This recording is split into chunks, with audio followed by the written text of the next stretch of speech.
A lot of people who go into Big Brother say they go in for the experience, and that's usually people who've gone in with expectations and hopes that they're going to be stars and famous and reap the benefits of that, and haven't.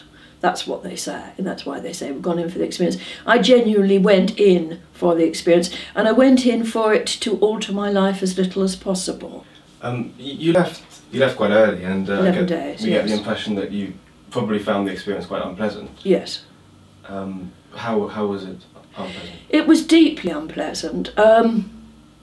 I think that when I went in, I was pretty exhausted, in a sense, mentally and emotionally exhausted from the process of getting in. It felt like as soon as you went through the doors, well, gosh, we got there and that was it. Inside, it's impossible to explain to anybody how deprived and oppressive and just so unpleasant the environment is. As soon as the other contestants walked through the door, I thought, this is just not going to work for me. So what clinched the deal for them to choose you? Oh, they chose me from the very first audition. I turn up, I'm older, mostly by 40 years older, educated, to use their word, not mine, posh.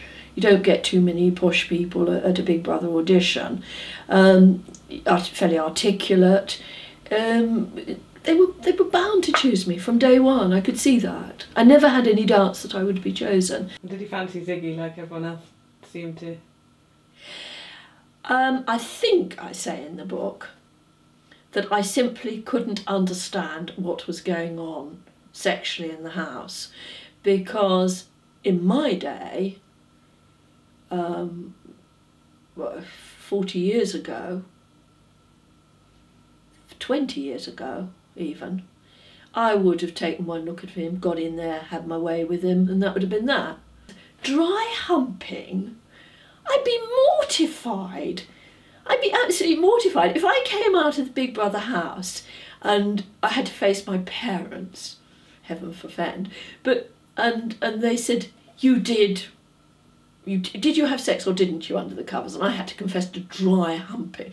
I would much rather have said, no, I had full sex on the first night.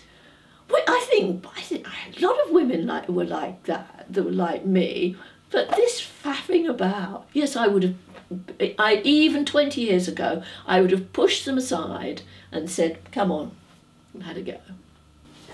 One of the vague impressions of you that is portrayed in the media, yes, is that you're prone to exaggeration. Yes. Do you think there's any justification for that? Yes. Yes, my husband says that I'm like Winston Churchill. I exaggerate the truth.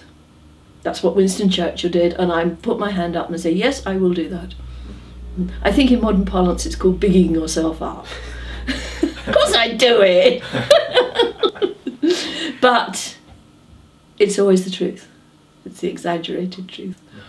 And you have recently written a book about your... Oh, please ask about the book. Please ask about the book.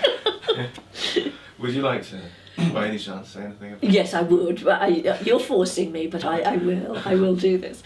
I came out of the house, and it's a mad world. When you come out, it's a completely mad world. And as I said to you, I do like to write things down to try and make sense of them. So I sat down, and for 18 days, I just wrote about the experience from the audition process to the moment I walked out, and that took 18 days. And so what I've achieved is something which I think is unique in the literary world, because it's unedited, it's not even proofread.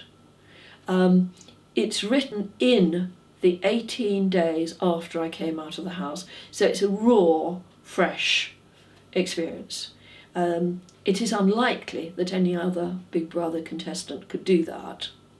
The others have talents in common, but they're very unlikely. So it will be a unique record, if you like, of one person's experience, albeit, and I acknowledge it, albeit very brief in the actual house.